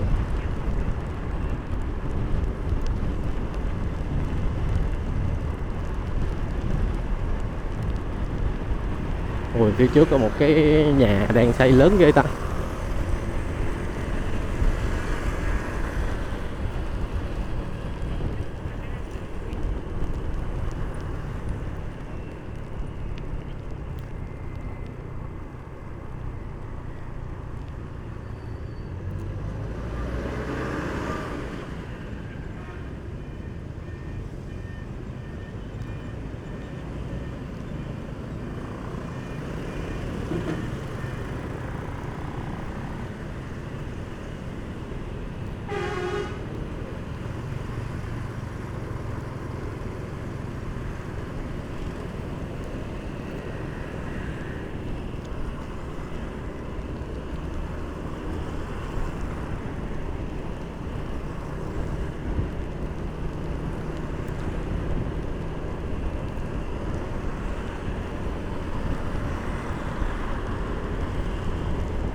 Hết khu đông dân cư. Ủa sao giờ càng gần Sài Gòn là mưa nó càng bắt đầu hơi nặng hạt xíu rồi ta.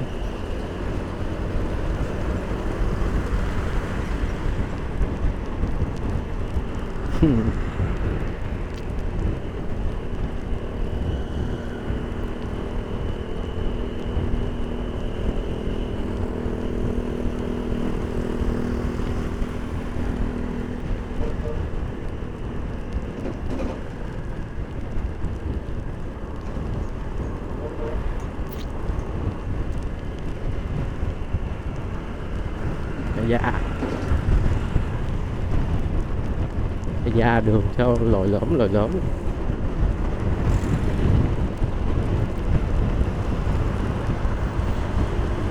Đèn đỏ xe máy được đi thẳng.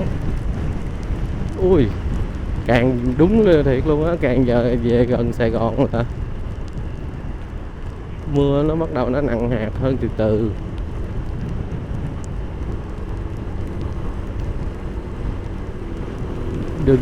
Đừng mưa mà mưa ướt thiết bị hết, hư hết.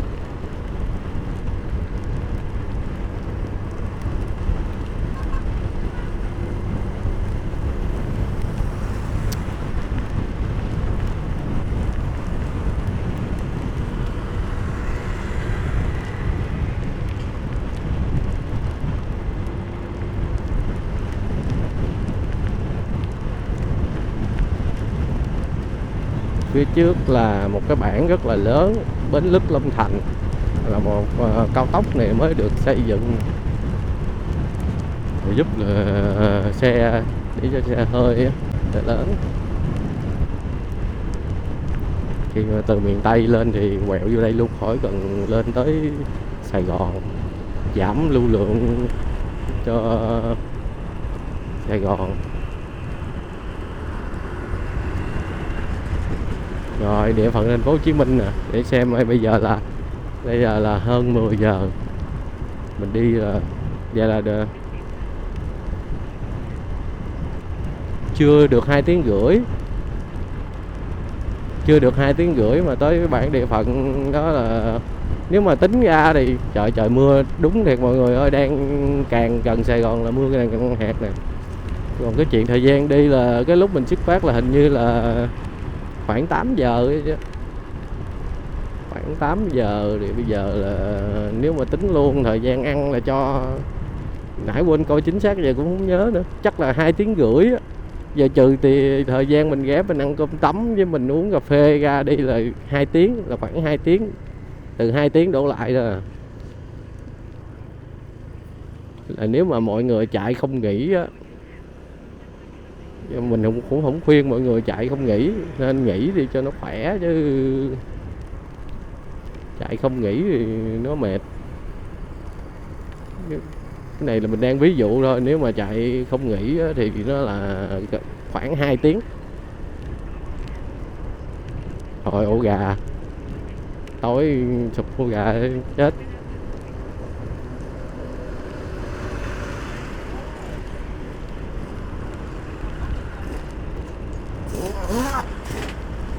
Hai tiếng cho quãng đường 120 km.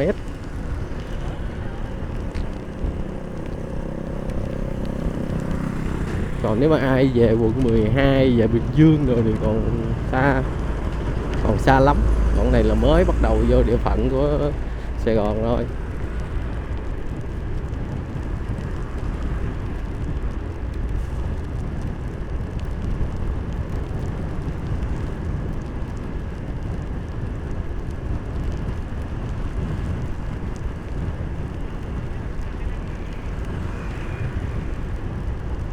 Mưa càng nặng hạt, không biết trong cái camera nó có bị dính nước không, sợ là camera nó bị dính nước.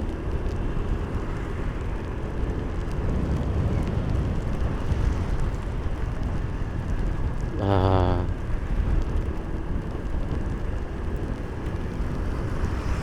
bị dính lời nguyền. Chợ Bình Chánh, mình mới qua chợ Bình Chánh mà bây giờ nhiều khi nó không còn gọi là Bình Chánh nữa.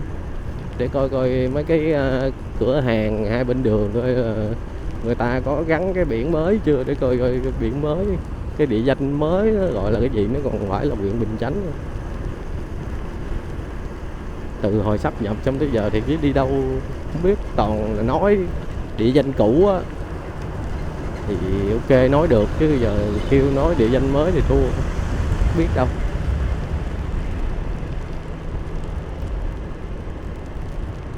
Xã Bình Chánh hả ta? Xã Bình Chánh, huyện Bình Chánh.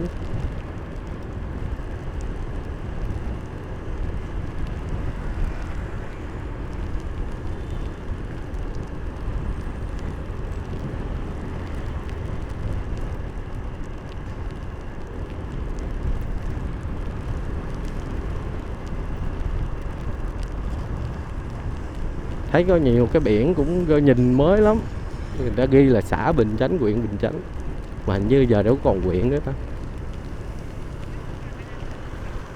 Ta ghi là quốc lộ 1A xã Bình Chánh.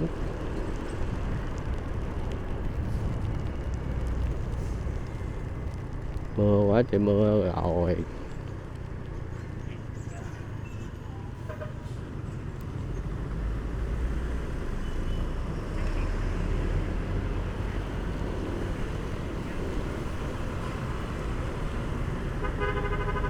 Hy vọng là nó không bị động giọt nước trong cái kính. Mọi người có ai biết cách nào để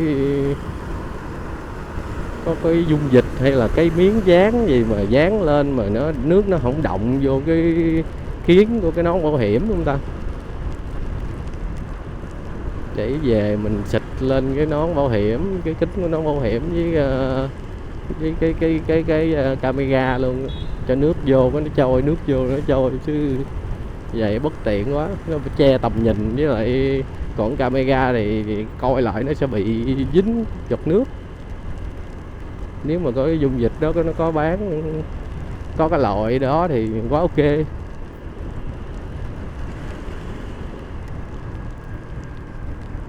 Ngày xưa xài găng tay, xài cái bao tay mà bằng vải á, thì còn vuốt lên lau cái kính cái kính của nón bảo hiểm được. Còn giờ nón này nó có cái gì nè, nó dính nè, cái thiết kế để dính vô cái tay lái, với có cái gờ này. Giờ nó không có cần bằng vải giống như ngày xưa nữa, chất liệu khác rồi, giờ vuốt lên mới được.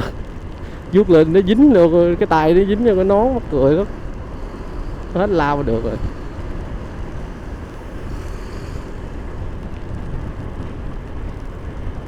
Rồi mưa càng ngày càng lớn, mà thôi không sao, bay cỡ dày á thì còn chạy được, đường lớn hơn nữa là được.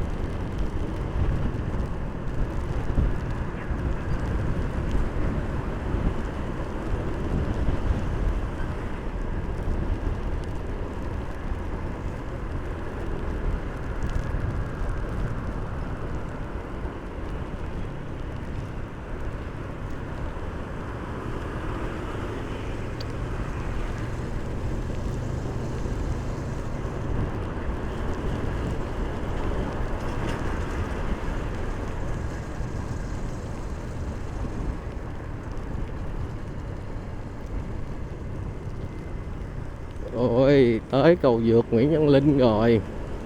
Giờ mình đi về hướng quận 7, quận 8, nên là mình đi ở dưới chân cầu. Mọi người đi về hướng An Lạc, Bình Tân rồi đó là mọi người phải đi trên cầu. Chứ nếu mà mọi người đi ở dưới, nếu mà bị phát hiện là bị phạt. Tại cái đó là đi trên cầu là bắt buộc.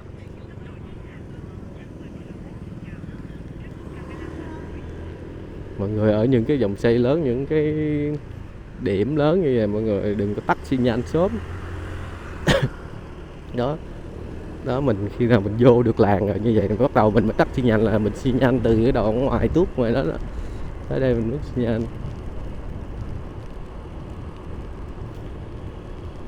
Đây là đường Nguyễn Văn Linh.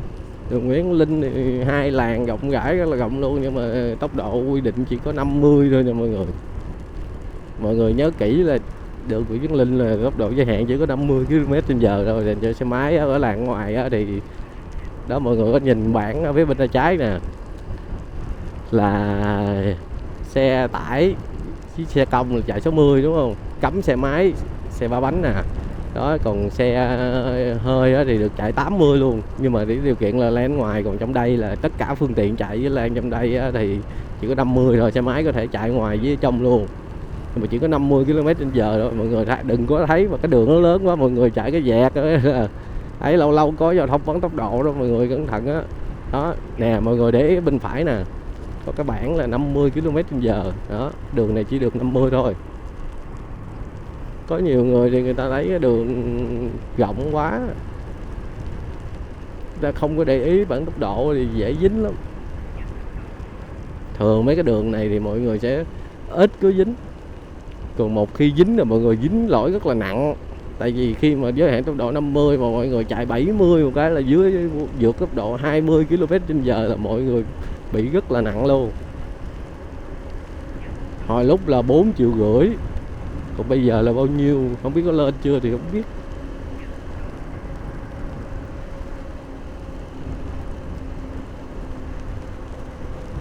Rồi bây giờ là hiện tại là mình sắp tới trạm thu phí Nguyễn Văn Linh. Đây cái đường Nguyễn Văn Linh. Rồi mình đã hoàn thành xong hành trình phượt.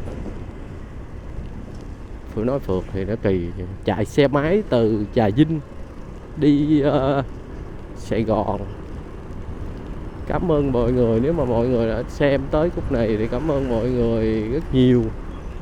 Xem hết video nhớ bấm like và subscribe kênh để ủng hộ mình, để mình ra tiếp những video tiếp cho mọi người xem nha. Cảm ơn mọi người. Bye bye mọi người. Phía trước là trạm thu phí kìa. Rồi bye bye mọi người. Tới Sài Gòn là mọi người cứ đi chơi đi để mình rước về. Bye bye.